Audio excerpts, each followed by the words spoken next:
On today's show, we talk about how to love somebody with trauma in their past. We talk about how to love your sisters and your mom and your dad when you're dealing with family illness. We talk to a guy whose marriage is blah, and he's got a kid on the way, and he's got some hard decisions to make. Stay tuned.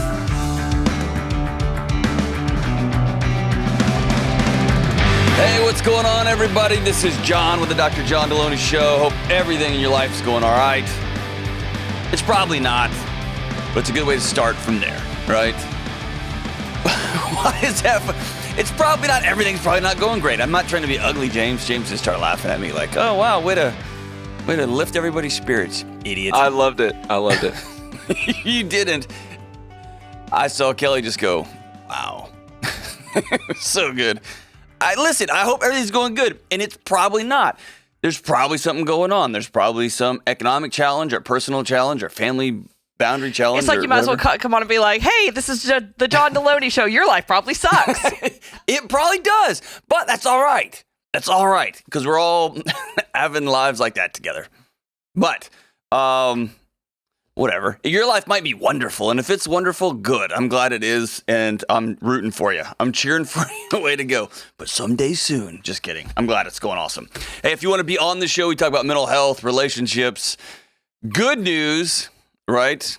Optimism and joy and positivity. I have some good news and positivity. I'd like to hear it. Speaking of your Gibson shirt, I played our mutual friend Cody's Gibson SG, and I'm smitten with it.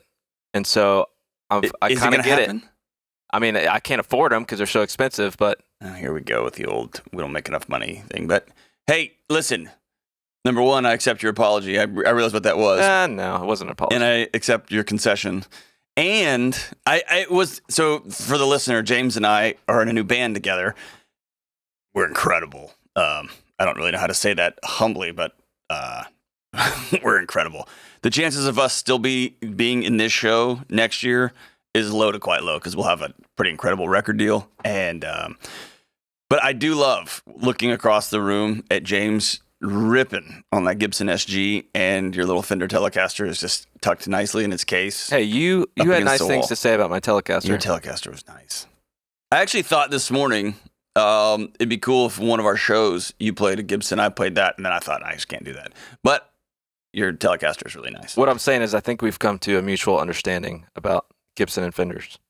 I feel like I'm at like some big peace conference listening to this. This is like a love fest over here. I feel like we're at one side of the peace conference where somebody has conceded on their side, but the other person's like, I don't even need to concede because I was right all along. Okay. But I am good. All right. All right, that's enough of you. Hey, the cool part about James is that he also edits this show. See, he edits the show and he just mutes it. And he actually can cut and paste it to where it's like, I love Fender, and he'll just cut and paste it to say whatever he wants. I don't have to. I see what you did there. Hey, so if you want to be on the show, give me a call, 1-844-693-3291. You leave a message, let me know what's going on in your heart and your mind and in your life and how we can help, and then Kelly will call you and we'll put you on the show, or you can go to johndelony.com/ask, A-S-K. All right, let's get right to the phones. What's up? Cam in Chicago. Hey, Cam, what's going on? Hi, Dr. John. Thank you so much for taking my call. And I just will say that I am blessed and my life is pretty wonderful. So. That is awesome. Told you, James. Just kidding. Hey, thank you for putting me in my place. I know that people are doing well right now. It's awesome. So what's up? How can I help? So my fiance and I are getting married in October. Okay. And I'm calling because he has had a very traumatic life, and he's doing really well now, and we're really happy. But I know that he never addressed any of his traumas in counseling or anything like that. So I'm kind of worried that his traumas might manifest in some way in our marriage. Is that something I should worry about? If no, how can I stop worrying? And if yes, how can I help him? Awesome question. Hey, dude, thanks for loving that guy. That's so good, man. When are y'all getting married? October 30th. Oh, man. So it's coming up sooner rather than later, huh? Very cool. Okay. So what kind of trauma?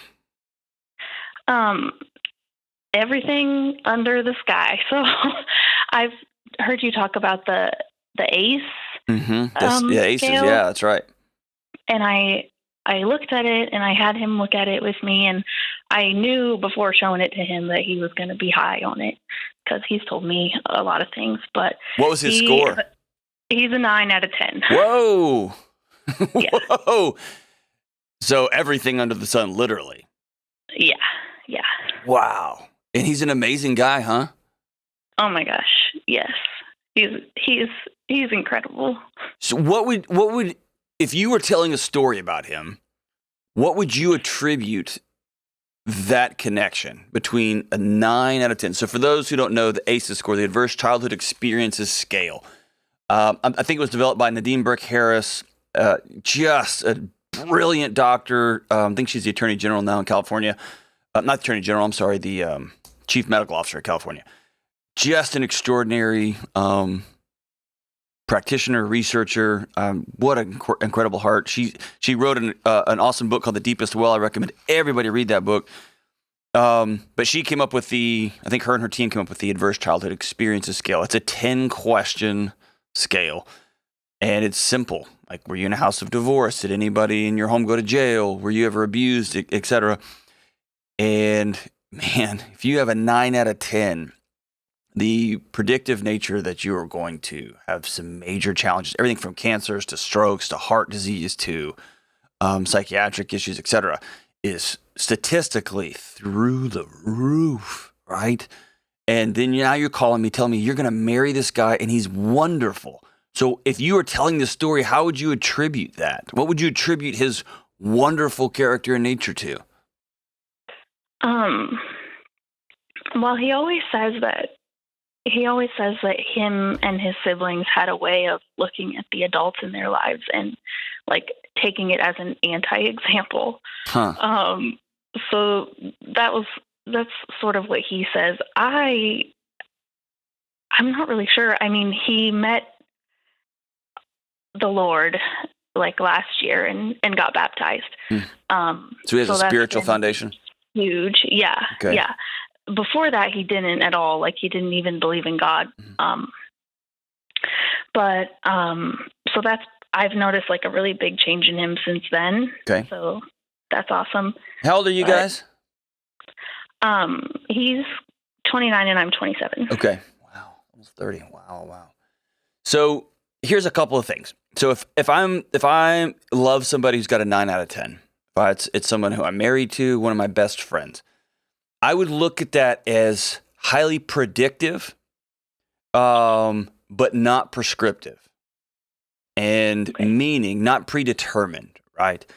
So there is the recipe, all the ingredients are on the table for some challenges downstream, okay?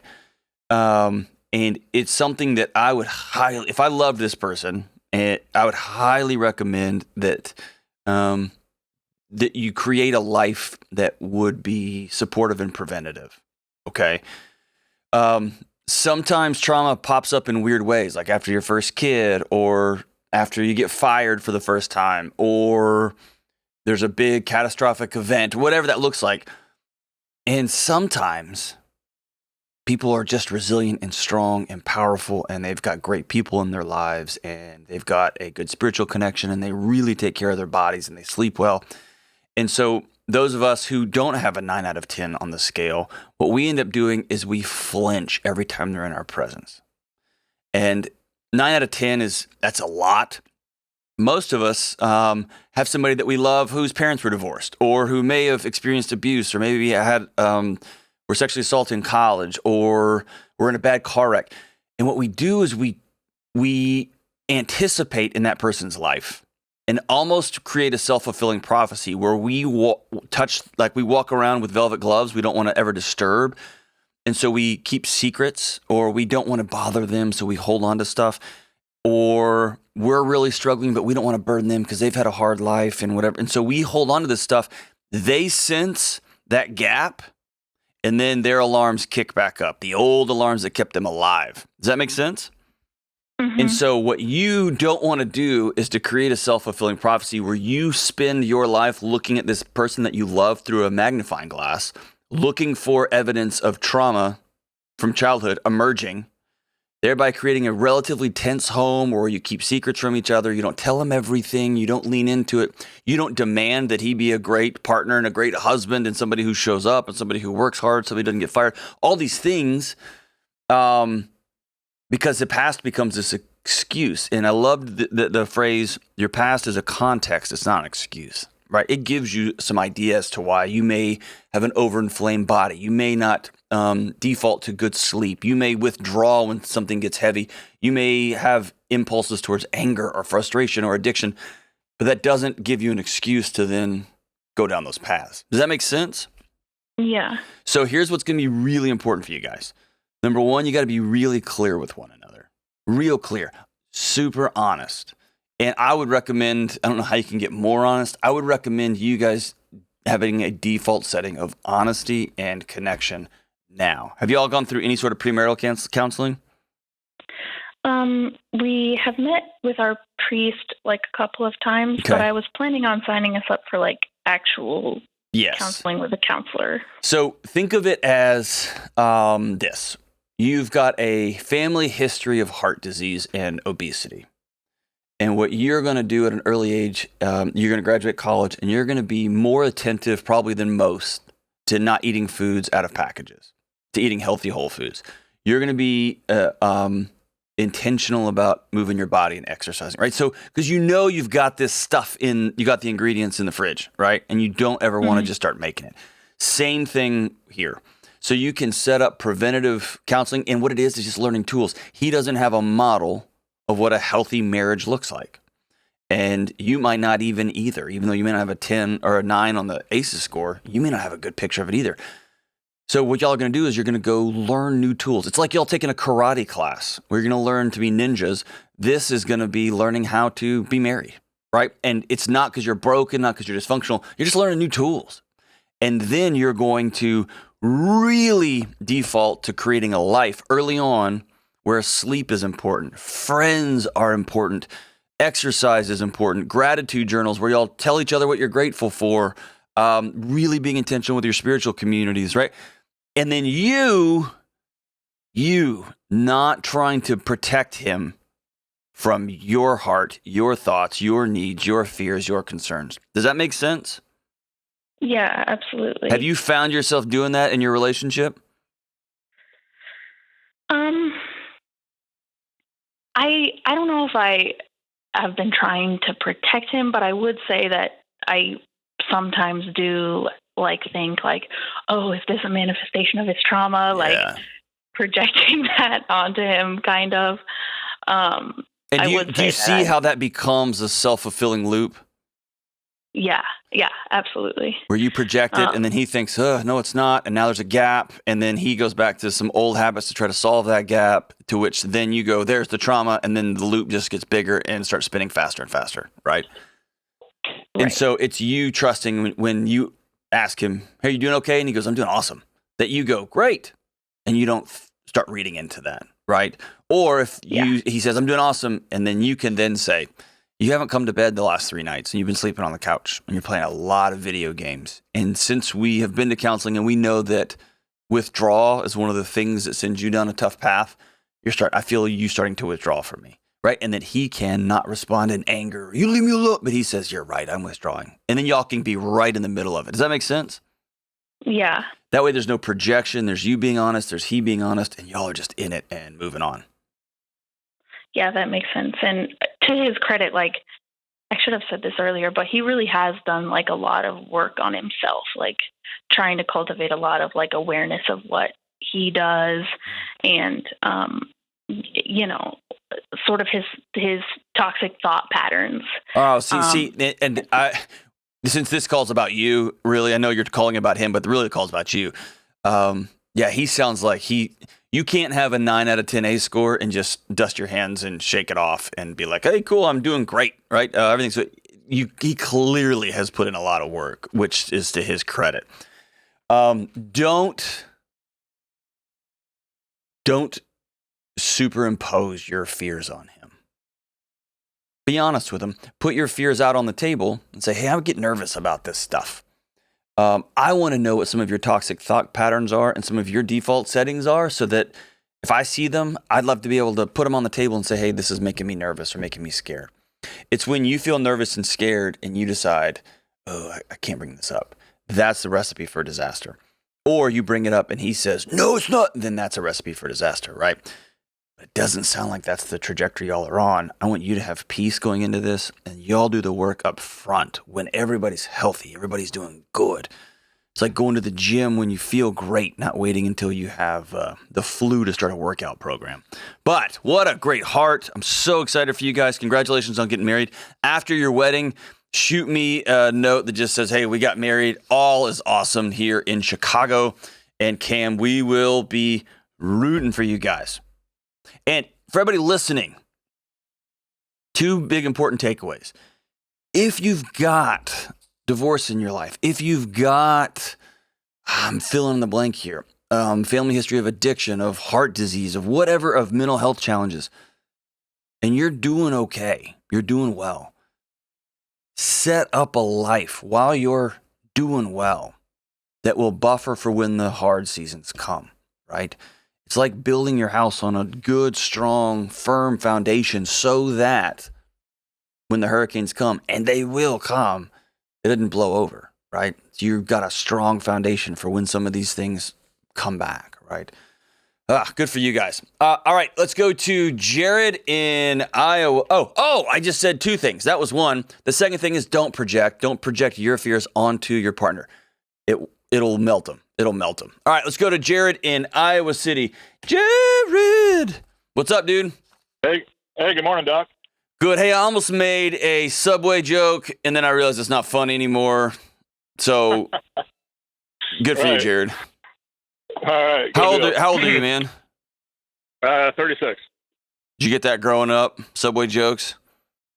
Yeah, maybe the last few years or so. If you'd been my friend, I would have been pretty relentless with them. But I'm glad we're meeting now on the other end of Jared's not that funny anymore. All right, so what's up, dude? How can I help? Well, I've got been married for 6 years now, and basically, I don't like it. I kind of hate being married.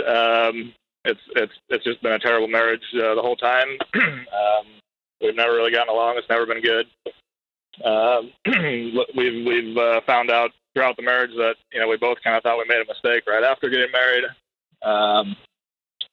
Fast forward to now, we're expecting our first child, and kind of concerned that as to how this is gonna affect the child, and maybe get some of your advice on maybe how to better the marriage and or not let it affect our child. Man, you said a lot there. Congrats on having a kid, and congrats on recognizing that the way y'all are doing stuff is gonna melt that kid, right? Yeah. So when you say you don't like it, it's never been good. When anyone says the word never, I would usually roll my eyes. So help me what never means. It's never been good. What does that mean? I don't like it. Well, I mean, yeah, basically, we got married on a Saturday, and Sunday we both thought we'd made a mistake, and Monday thought maybe we should have gotten an annulment, kind of a thing. Yeah, but that was 6 years ago, dude. You're 6 years past that. Right, and it just we don't get along. We home is not a place where we want to be together anyway. I mean, why do y'all choose to do that? Yeah, it's a good question. I guess from my perspective, I think we should be living large. We're both doing well professionally. But for 6 years, y'all have decided to be miserable. Why have you chosen that? Yeah, I don't know. It's been tough. So I'm asking you, why are you choosing that? Well, I actually try to wake up every day, as a new day, with an attitude of, hopefully it'll be a better day, and try and take steps with her to, keep her happy, I guess. So this is all her. This is all her fault. No, I wouldn't blame it on her. That's not. So answer my question, brother. Why have you got married on a Saturday? You woke up on Sunday and thought, "Whoops," and then Monday y'all talked about, "Hey, we think this was a screw up." How long did y'all date before that? Dated about a year and a half, and then we're engaged for about a year and a half. Yeah. Here's the thing. It wasn't a mistake. It wasn't. Y'all may have woke up on Sunday scared to death. You may have woke up on Monday terrified. Found yourself like on a roofing job with no tools, right? Y'all were in the middle of something. You didn't know what you're doing. You didn't make a mistake. Y'all made a choice after 3 years together. Y'all thought through this very, very well. And now for the last 6 years, so you got a decade in with this person. 6 years, you have this, well, we shouldn't have. And I'm sitting here listening to you thinking, yeah, I bet you did. And so then what? And so it sounds like for 6 years, you guys have actively chosen to not cultivate desire, to not just turn all the lights on and say, what are we doing? Let's get mad in love with each other. It's just been like, well, I'm just trying to keep her happy, and today's going to probably be a good day. And so I'm asking you, you're a good professional, right? You say you're successful as a professional? Sure. Yeah, you're not dumb, right? Are you dumb? No. Yeah, you're not dumb. Are you fun to be around? Do your friends like you? Yeah. Like, do you like music or sports or things? Yeah, we have a good time, generally. So, why, when it comes to your wife, have you chosen for a decade to be less than joyful? Not her. Why have you chosen that? Yeah, I guess I don't think that I've chosen that. Like I said, I tried to make the best of things, and yeah, I know. Do you hear that language? It's like, yeah, I'm not going to have knee surgery. I'm not going to do physical therapy. I'm just going to try to limp the best I can. But you have actively chosen to not do things to make this thing better. So let me ask you the other side. Why haven't you just moved out? Dude, why don't you just leave? This is your one precious life. You got one. And you've given a decade to, well, I just probably shouldn't have. Like, why? Right. Why don't you just move out? Well, right. And, we've had conversations about divorce. I know. Listen, I don't care about your conversations. Why haven't you done it? Yeah, I guess I value the marriage vows. Okay. So if you you value the vows, you value the commitment. Awesome. But you don't value the human on the other end of that commitment. And you don't value the guy who made that commitment. You see what I'm saying? Kind of. If you valued you would say, dude, I want to be madly in love with you. You would say, dude, we are going to have a marriage of reckless, but crazy town sex. A lot. We're going to laugh like crazy. We're both going to do whatever we want. Like, we're going to have friends. We're going to have hospitality. We're going to have people over. We're going to choose that life. We're going to dance in the living room. We're going to go out with separate. We're going to, I'm going to go hang out with my buddies. You're going to hang out with your friends. We're going to go do other things, right? And it's like, well, we made this vow, so I'm just resigned to. Can I ask you a personal? Well, we're asking personal questions. We're already in it. You're not attracted to her, are you? Yeah, I am. She's beautiful. Are you sure? Yes. Is she attracted to you? As far as I know. Does she think you're dumb? I don't think so.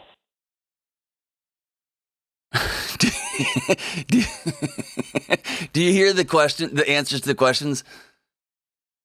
Like, y'all are in this weird stalemate. Why do you think you made a mistake? Like, for 6 years, you've been living with this idea that we screwed up. Well, it's prior to the marriage, as far as dating and at the time of dating and engagement, our relationship was one way, and then after we got married, it's like a switch flipped, and now it's the other way. What's the switch? Well, again, we've talked about it a little bit. I don't care what you talked about. Talk it with me. What's the switch that flipped? She said she told me that when I were married, so she doesn't have to be nice to me anymore. Well played. Well played. So she said, I got married, and now I don't have to be nice to you. I'm going to be mean. And did it affect your intimate life? Probably. Absolutely. Okay. So now it's like, I gotcha. So why, if you were writing a story about your wife, why would you think that she is choosing to be miserable? Because just being not kind, choosing to not have great sex with the person you're married to, choosing to not do things with somebody and walk around like, oh, well, I guess we're just, like, that's a choice to be miserable. Why is she choosing that? I don't know. I wish I knew. You have known this woman for a decade. You've clearly had sex once because you got a kid coming. Like, you know her. Why is she choosing misery over joy? I don't know. That's probably the brunt of the issue. Okay, so here's the thing. Have you ever talked to anybody? Have you ever talked to a counselor or anybody like that? We did the premarital counseling, but nothing while we've been married. Yeah, that worked out great, huh? Right. Yeah, just a bang-up job that one was. All right, so here's the deal. Yeah. Tonight you're going to go home, and when she gets home, then I want you to turn all the electronics off, everybody's phone off. I want you to turn everything off. And I want you to look at your wife and say, we didn't make a mistake. We've been lying to ourselves and talking crap for a decade now, for 6 years plus the 3 we were married. We didn't screw up. We got married. And for whatever reason, don't project this onto her, project this onto yourself. Say the words, I have been choosing to be miserable, less than happy, just ho-humming through life, instead of choosing to learn desire, to practice desire. I've chosen to go, and I've got one precious life, and I chose to spend it with you, and I value you, and I value me, and I want to completely from the floor up before this baby gets here. Because here's the thing, your baby will absorb all this tension, all this mayhem, all this chaos. And if you think it's bananas now, wait till you got a 1-month-old that cries all night and then craps everywhere, right? All I have to say is you're in it now, dude. And you've got one of two choices. You can run like a loser with leave a pregnant woman alone. And you're not going to do that. The only other choice you have, well, that's not true. You got two other choices. Choice number 2 is just continue living a miserable milquetoast life. And congratulations, dude. You're going to wake up and be 55. You're going to be overweight. Your knees are going to hurt. Your back's going to hurt. You're going to have headaches. She's not going to like you. You're not going to like her. You're going to look at too much porn, and then you're just going to be that guy. Or you can put a stick in the ground and say, today, I am going to do whatever I have to do. Whatever I have to do to not save this marriage, to love you, to learn to desire you. And that means you're going to have to make a lot of changes in your life. And I want you to invite her in this journey. And probably if she's been sharing a bed with a dude who's like, man, we really screwed up. Should we just get divorced? I don't. She's going to go, okay, cool, whatever, dude. You're going to have to just start making some of these changes on your own. You're going to have to go all in on you because you can't change her. You can't. But you can tell her, I will not give up on you. And I'm going to start this thing from the floor up. And hear me, dude. Why do anything other than that? To everyone listening, if you have committed your life to somebody, why do anything other than try your just damnedest to be crazy in love? Why would you do anything other than that? It's insanity. It's choosing misery. It's choosing lame. It's choosing, oh my gosh. Fight for it, man. You go see somebody about low-level dysthymia. You go see somebody about, I don't know, man. Like, I don't even trust myself. You go see somebody about, I'm about to be a dad, and I don't even know what I'm doing. I'm scared about it. I think y'all are both scared. My guess is you both got stuff. You both got models of marriages that aren't great. And so you don't have a good picture of what it looks like. You thought it was going to feel like this. She thought it was going to feel like that. And here's the thing, man. I promise you, if I was talking to her, she'd be telling me a story about you. And so your story is about her. But just tonight, enough. Tonight, enough. And dude, you're on a multi-year journey. This doesn't get fixed next week. And it's going to involve everything from movement to your body, to sleep, to exercise, to changing how you eat, to you getting some friends, to you go seeing a counselor, to you guys deciding we're going to figure out how to love each other recklessly. We're going to practice desire. God almighty. Don't choose misery, people. Don't. All right, we'll be right back. Dr. John Delony Show.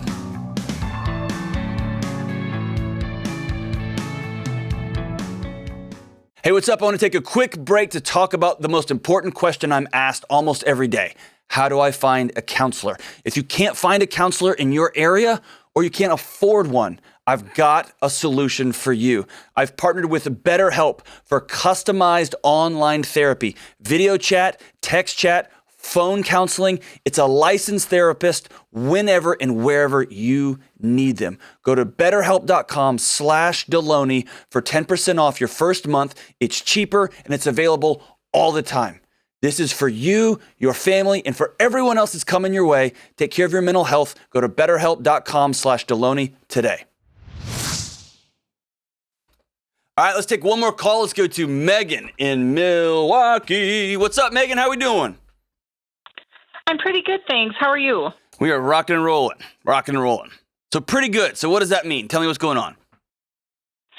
So my question for you today is, how do I set boundaries with my family after my dad's cancer diagnosis, being the only medical professional in my immediate family?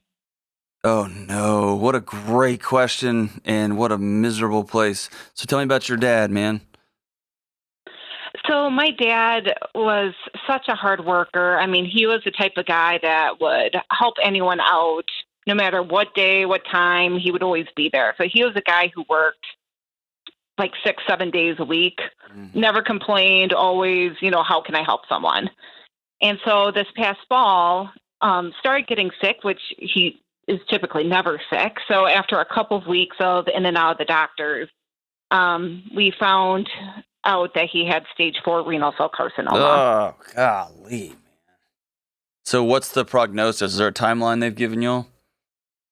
So they haven't really given us a great timeline by any means, but like 5-year survival rates aren't good for stage 4. Yeah. So, I mean, within a couple weeks of that diagnosis, we found out that he had a brain tumor. So it's kind of been one thing after another. He was hospitalized for a couple months, and obviously navigating this in a pandemic has been a nightmare. Just kind of the extra layer. Exactly. Yeah. And so what's your profession? You're a medical professional. You a doctor, nurse, practitioner? What do you do? I'm a nurse practitioner. Okay. Yeah, dude. So this is a simple fix, and it will feel hard. And if anybody, it's as simple as this. Do you have brothers and sisters? Who's contacting you? Everybody, mom, everybody?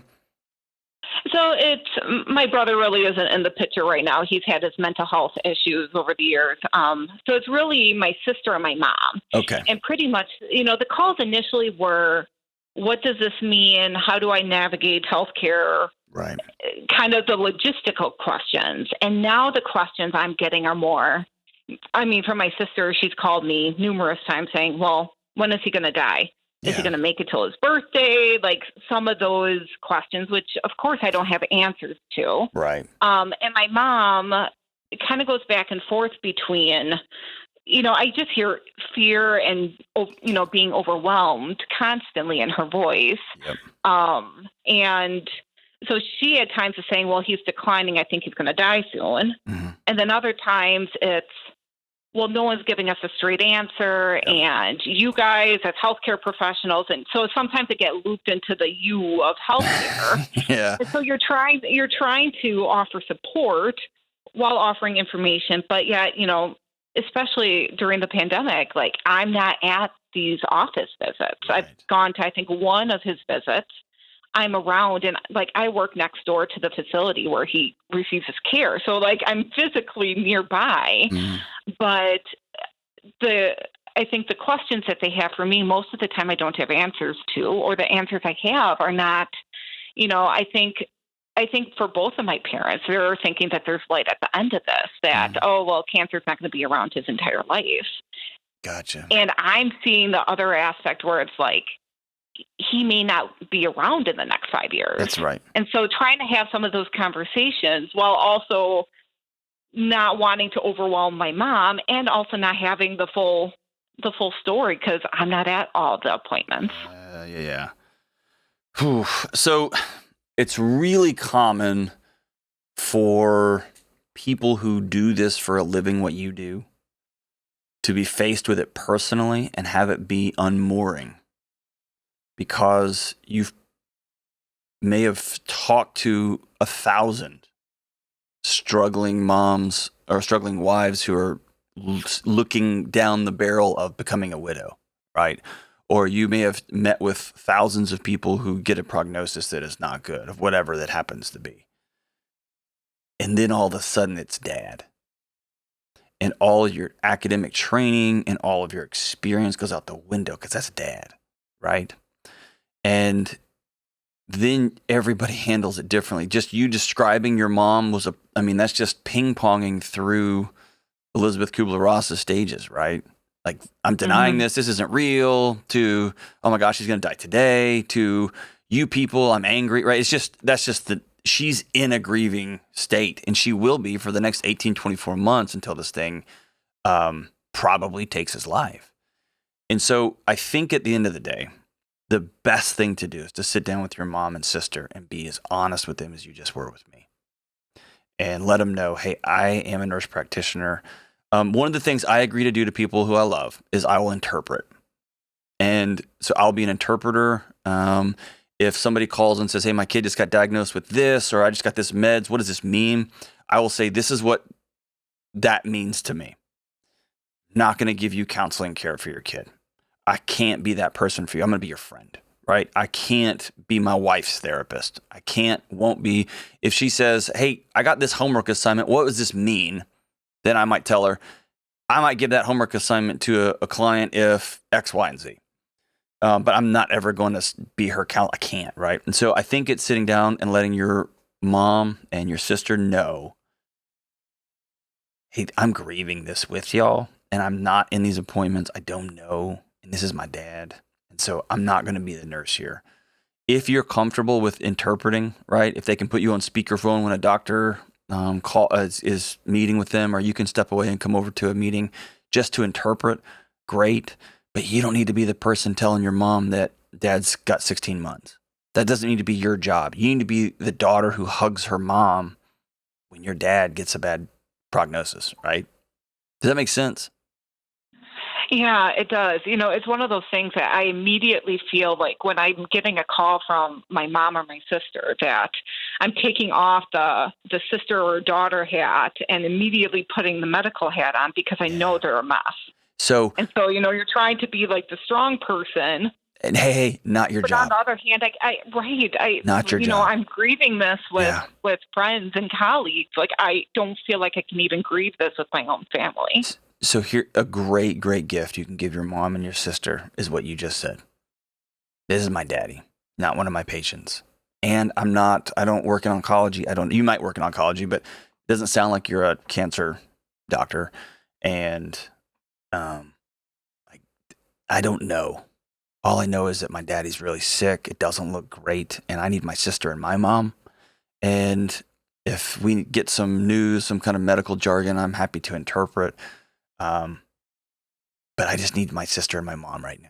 And so please don't ask any more medical questions anymore. I don't know. I just don't know these things, but I know that I need you guys.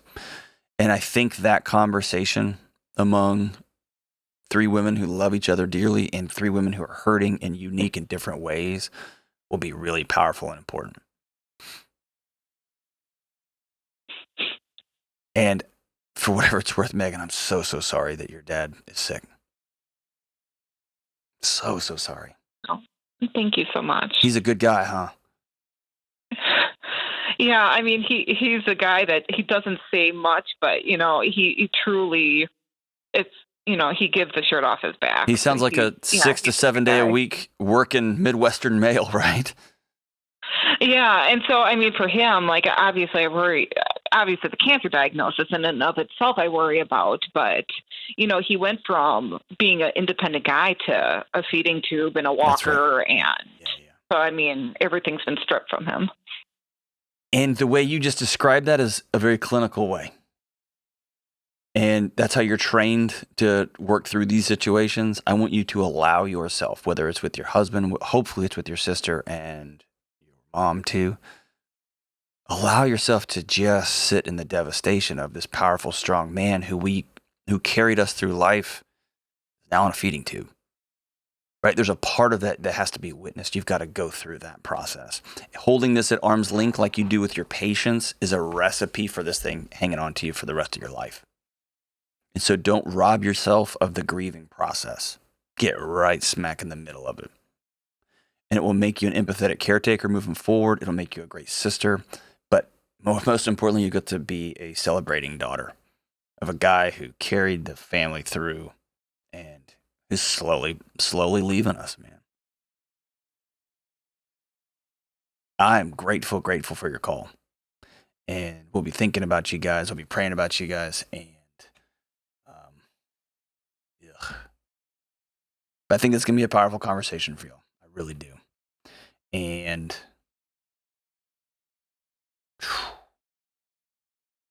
cancer sucks. I hate it. Hate it. By the way, tell your dad that you love him. Make sure you tell him that a lot. Not as Nurse Megan, but as daughter Megan. Make sure your dad knows that. Write him a letter so he can read it. Tell him what a great guy he was, what a great example he was, what a powerful example he was, all those things. Let him know.